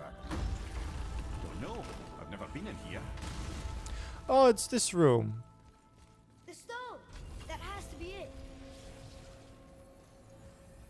I remember a lot of shenanigans to get this thing. So maybe we want to turn back and do some side content. Fire giant trade in for Jormungandr. Hello, sir. I would like to trade my giant snake for this fire giant. How much are you willing to offer? It would be an interesting mechanic. It's like God of War Pokemon, but instead of like an Ekans, which is just like a Cobra on steroids, you get Jormungandr. That would be cool. That sounds like a game I would play. We yeet, my boy. No, we don't. Yeah, but where does one put it? Yeah, that's my problem, Mimir. Terrible experience, by the by. Your dad picked up a new trick, though, with a little help. Because now I have nowhere to leave it, and now it's just going to come back. Didn't think about that, did you? We'll get back to this later. I like God of War 28, but Bloodborne spit all over the God of War saga. I feel like that's kind of like... comparing apples to oranges. I have to be careful with that saying because in Dutch the saying is apples and pears, and I'm at one point I'm just going to say comparing apples to pears, fully believing that everyone knows what I'm talking about, and people are going to be so confused. But anyway, I like both of them. I like God of War more. I can definitely see why you would like Bloodborne more. Can we? Anyway. But I feel like they're way too different games to compare them. Like, this is way more narrative driven, even though the narrative in Bloodborne is amazing. Arguably my favorite, like, Soulsborne lore. But yeah. I feel like not one of those shits on the other. I think both of them are amazing in their own right. Okay, so I'm far from a Norse mythology expert, but according to Google, only 2 humans are supposed to survive, live, and live Thrasir, according to a handful of gods, including Magni and Modi. Obviously, God of War won't completely follow the myths, but it would be interesting if that means they might return somehow. There was I think Cuba did a video on it, because if there is a God of War lore theory, that man has done a video on it, and he probably did a great job as well. But I think he found a mural or at least some sort of painting that portrayed Modi being alive and returning for Ragnarok, if I'm not mistaken. So Modi, the thing also is, that's also interesting. Thor is supposed to be killed by Jormungandr, but specifically the fact that Jormungandr carries a type of venom. And that venom is something we also have access to, because when Jormungandr spits out the axe again, you'll see a message that says Eitr imbued, or Aether, E-I-T-R, and that is the stuff that is supposed to kill Thor. So that is in our axe. Now, if regular weapons cannot kill the sons of Thor and Thor himself, which I'm not sure if that is a thing, but if that is true, then the reason we killed Magni was because we killed him with the axe and we killed him with Eitr. Then Modi, by that same logic, should not be dead, because it's just Atreus that stabbed him with a knife and not something that was imbued with the venom of the World Serpent. Which is, I think, the main basis for that theory of him still being alive and him showing up. I think it will be really cool. Especially considering the fact that, I forgot I had the screen share still going. But considering the fact that Thor is still in the game. Ah, yes. That must have gone so bad. That wine must be so still. I don't know how long that's been there for.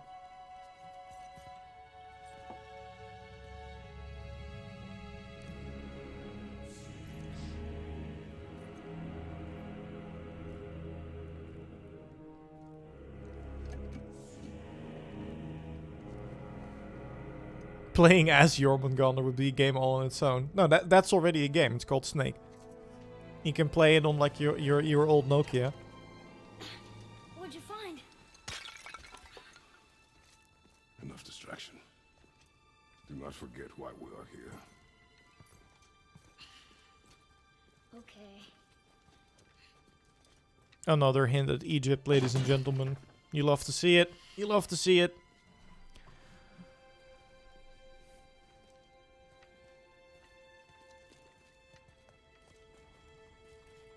Then we got more stuff as well. It's a scarab, right? On the table there. That's from a great desert land. Very Best far. part of the game, you think so? Do gods live there? Oh my, yes. Many, many gods. Good or bad? And not as simple as that, I'm afraid. Now, what was the deal again? Oh, that's the door we need to open. Okay. Just out of interest, does this game have Dutch voice actors? What do you mean, like if there is a Dutch dub, or if there are any Dutch voice actors working on the game? Oh, hi. But we can use the axe again. I'm going back to the axe because I like the axe. I've missed you, buddy. And that move will never ever get old. You love to see it. Boy.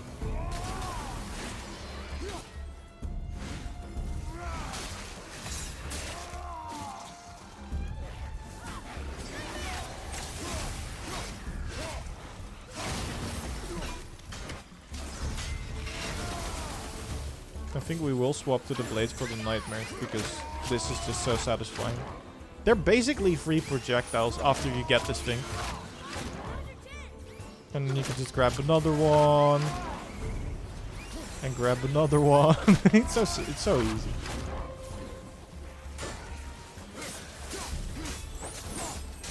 Well, since the blades are already on fire, might as well stick with them, right?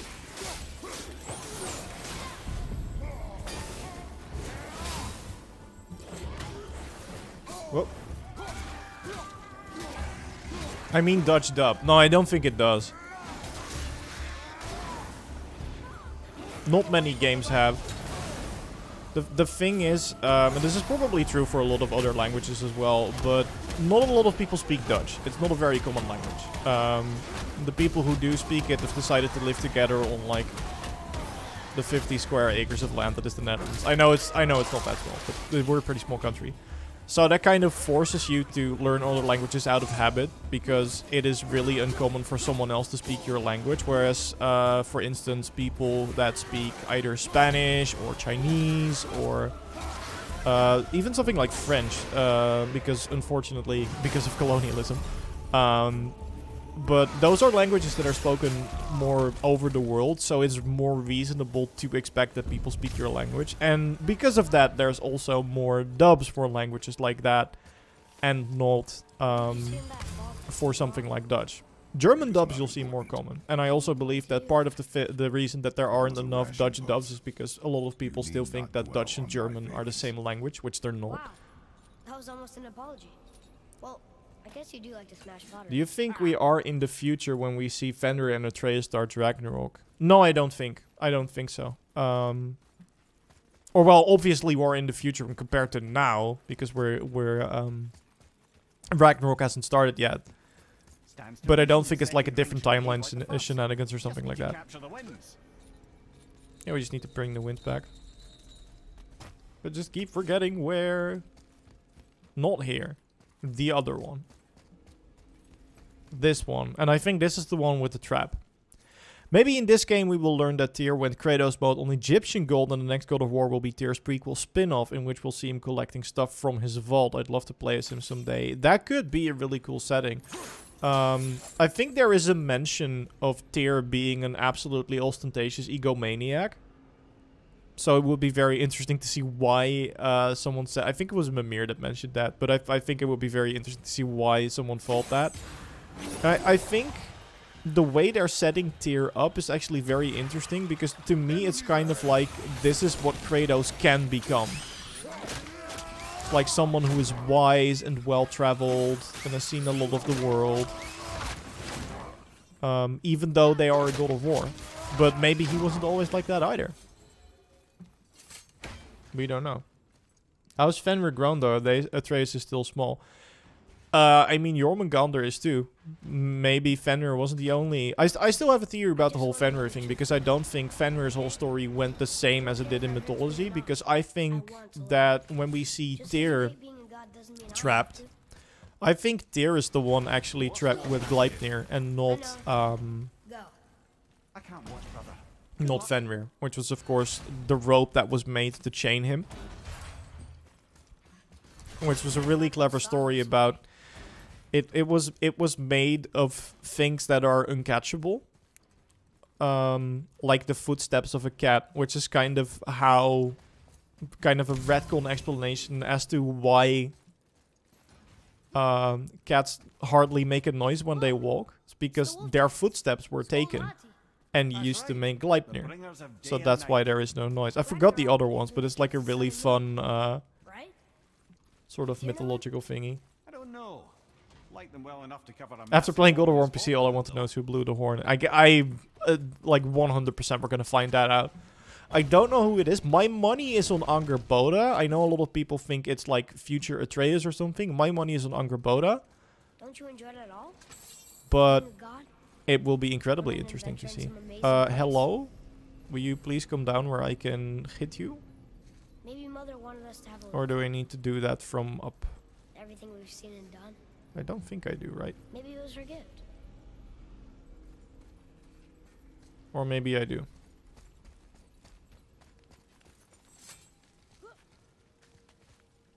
Yes, like, that's the thing. We know time travel is a thing. We don't know how it works. The only thing we know about time is that there are realms where it travels differently. So I think in Helheim it travels slower, and in the Light of Alfheim it travels faster. So there is some, like, time manipulation stuff going on, but we hardly know how and if time travel will work. The only mention of that I think we have is Jormungandr, and the fact that sometimes things like prophetic visions like Phase are also linked to time travel. But we don't know if that is the case. Hi. Get back there, buddy. I wonder if they are going to make a God of War TV series or movie, since they're making The Last of Us 1 and announced that there will be an Horizon series. We discussed this a bit back with Jor, but there has actually already been a confirmed God of War series. This is very early in production. And I think Jor said it was Amazon that was making it.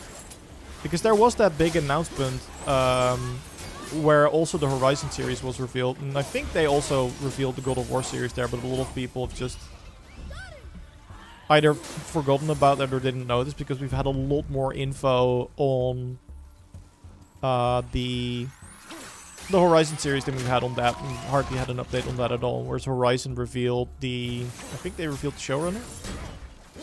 It was someone who also worked on the Umbrella Academy, which is a good sign, I think, because I really like that show.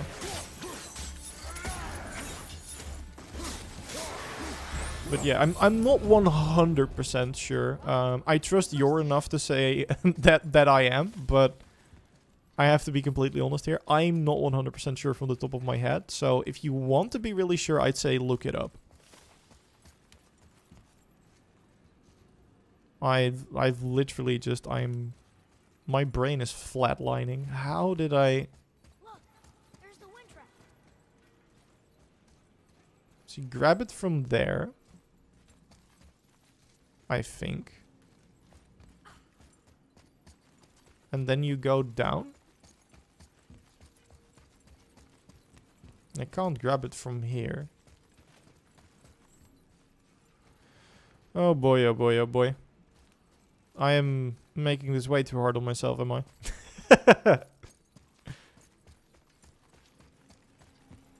Let's just try it. We'll see what happens. I can't even get close enough. No, there is no way that I'm supposed to make it like this. Listen to the boy. No! The boy is being very irresponsible. And very obnoxious. We will not listen to the boy. I'm kidding. What to do, what to do, what to do. Yeah, I mean, he probably already shouted the solution like 20 times and I just completely ignored him.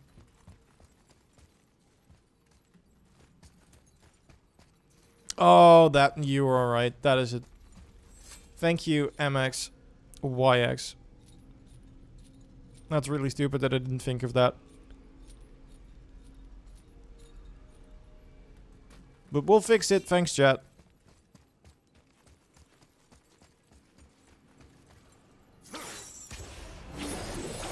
Sorry for disappointing you. Ben was just like, wow, there's a God of War secret Dennis doesn't know about. And now it's just like, I can't even figure out like one of the required story puzzles anymore. We're doing great. We're doing great. I do know how the next puzzle is going to work, though. I am well prepared for that. So be ready to watch me eat my own words and mess it up anyway.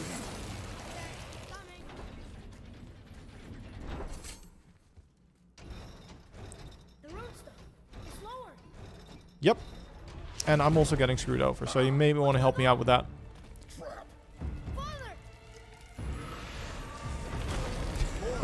Joseph Jackson. I am not going to read that comment out loud, but I do appreciate the joke. What? There are 3 of them. What do I do? Read the thing. You can do this. Please, honey. I don't know yet if I can drown. Okay, think. Hati's the silver one. He hunts them. Skull's gold and he chases the sun. Ragnarok. Hey Taros, thank you so much for joining. These are out of order. Yep. So So the moon goes on the left, sun on the right. With Midgard in the middle, But which bar do I pull? So that pulls it down. Middle bar. Then... Oh, okay, never mind. Middle, quickly. Can I get them in order? The right, boy. I think I figured it out. Moon on the left, sun on the right. Midgard in the middle. No, I'm being a big city. I didn't figure it out. See, I said I was prepared, and I'm still messing it up.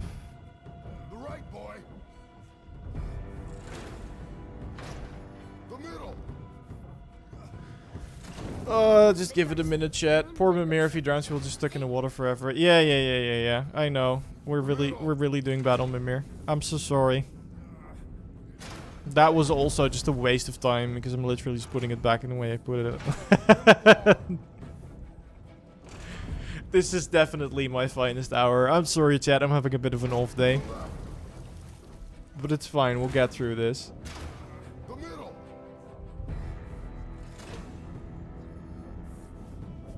Yeah, I'm just gonna let the timer pass because we're dead anyway. Father, no! Bye.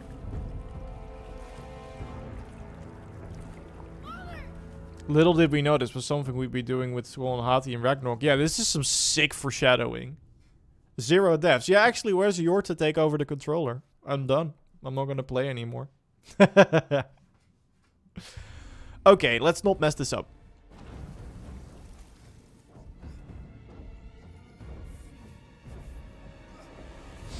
So, let's see. If we do this,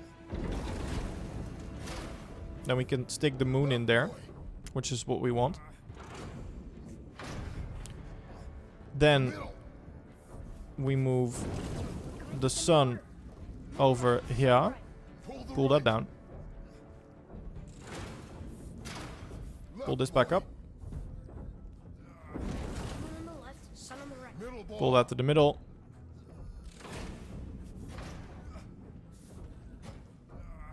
Pull that one up. Baba bing, baba booey, we're done. See, it doesn't have to be difficult if you know what you're doing. For some reason, I thought I knew what I was doing. And I didn't. Guess that's something. Nice, Dennis. I still have to watch Andor. I'm kind of curious about it. But first, we're finishing off Cyberpunk Edge Runners because I'm on the last episode. Enjoy your dinner and have a great weekend too. As I try to not die from the trap. Thanks for bearing with me, chat. Puzzles are not my strong suit. Boy, you have to stop that chain. Ow! I do not know. Knife. Wait, I know what to do. A knife? There's no other way. Yeah, do it. Bistro Joni. Off-topic question, Dennis. What is your favorite movie? Oh, man. There are a ton that I really enjoy, but purely for how much it means to me and how much it's changed things for me, I have to go with Star Wars: A New Hope.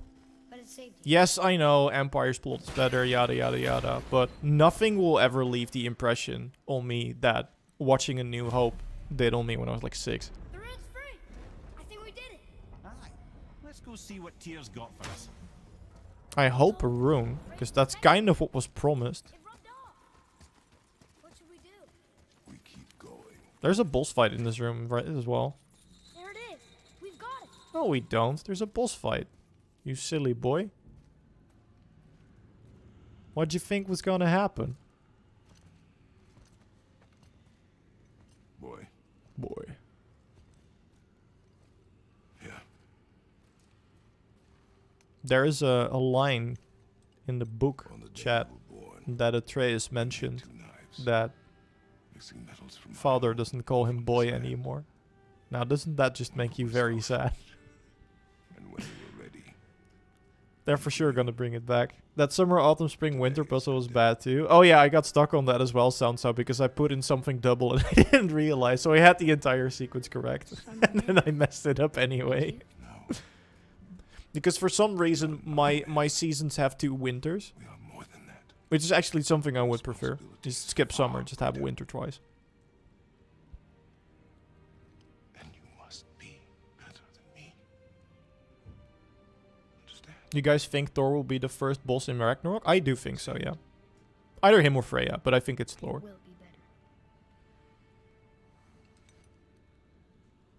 The power of this weapon, any weapon, comes from here. Your shoulder. Only when tempered Oh, by this. never mind. By the discipline, the self-control of the one who wields it. That is where the true strength of a warrior lies. You must never forget that.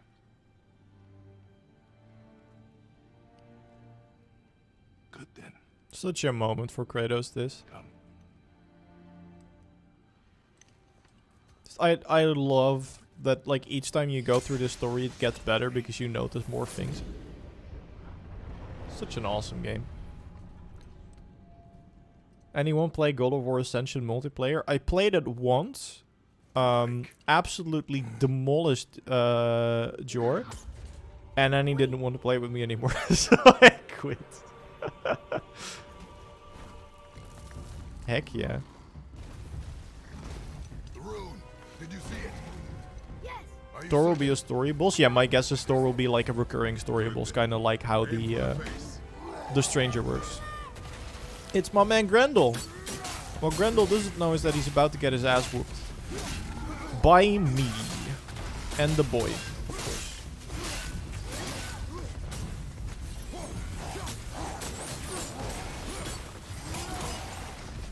Oh, that blinds. I forget.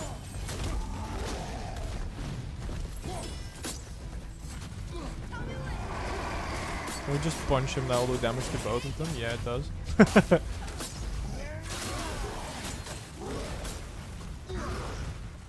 Not dealing with that stuff twice. Bring out the boars as well, because why not? And now we're going back to the icy blades. Just realized, anyone who's a fan of My Hero Academia, this fight was probably inspired by Shoto, by Todoroki. This is literally just Icy Hold the boss fight. Except if it was Todoroki, it would take longer because he's better than this.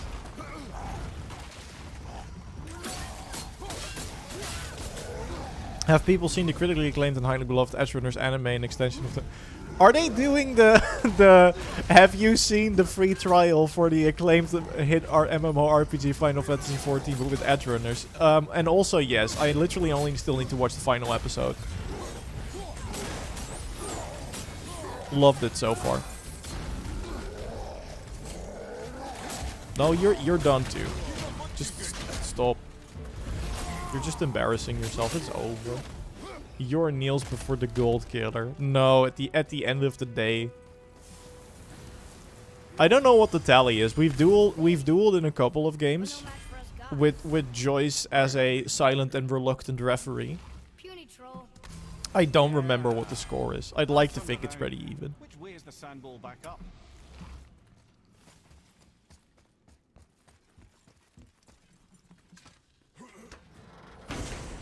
My username's Sanzao. Oh, sorry for mispronouncing it. Weightless grips of protection. Okay. Your runs from me. Okay, sorry. That I will believe. No, this is not where we're going at all. We're going out. We're done. We don't need to be here anymore. You will want to play some Cyberpunk too after watching Edge Runners. I mean, I already do. The next gen upgrade was really good.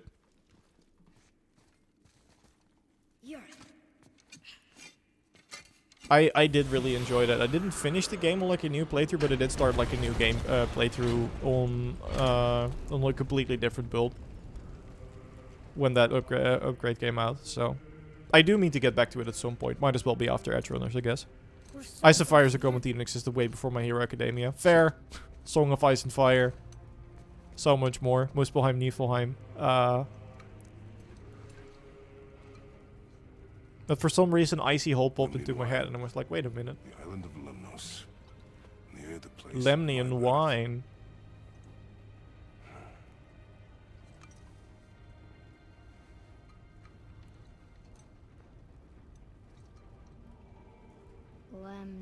Can't imagine what this is like. It's like I remember my first sip of beer, and it wasn't as terrible as people said it was going to be.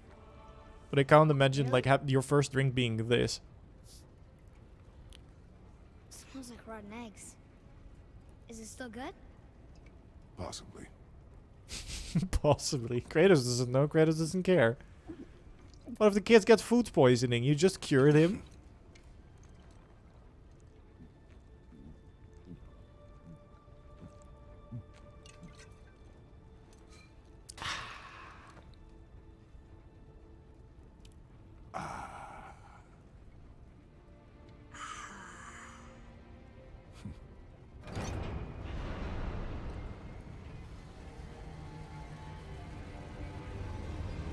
We're back up. What an irresponsible father. Shame on you, Kratos. I mean, I think if you save the boy from death like a couple of 100 times over a day, you're allowed a few slip-ups here and there, right? Hey, don't get to see you. Thank you for joining. You know about the secret talisman by lighting all the flames? Don't think I ever got that one. Neither did I get the You only killed those deserving, right? the pommel. But you have to look at the tower. Or is that the same thing and is it a talisman and I'm misremembering it as a pommel? But who's worthy enough to judge? Quiet head. We are. We know better. This is the point where you start the one punching the kid. Ready. Ready. Like Kratos is trying really hard to teach him a lesson and he's doing his best and he's just he's taking the complete wrong lesson. Like I guess I can see how you spin it that way. Grip of the Ages, that's the one I'm remembering, yeah. So what we want, we do what we want, and now we're gonna go see the giant. I have some terrible news for you, kid. So what is the news over the new God of War? Quick recap, Dom, because you kind of joined at the tail end of the stream, but there has been a new character reveal this week. There's also been some really interesting information from some voice actors doing interviews, specifically on Thor and yeah, how he will appear in the game and some more details about him and his story. Those are the main things. If you want a recap of the Ragnarok news that happened this week, we made a video on Tuesday that pretty much sums up all the big things. So go give that one a watch if you haven't already. Secrets are Odin's way.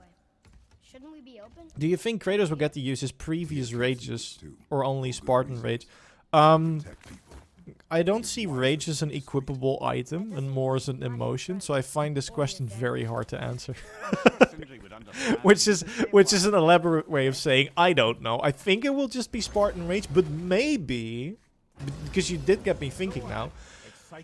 There is an icon that pops up now, which is the Omega, which is of course Kratos' symbol and an omen and sign for stuff in Greek mythology for a long time.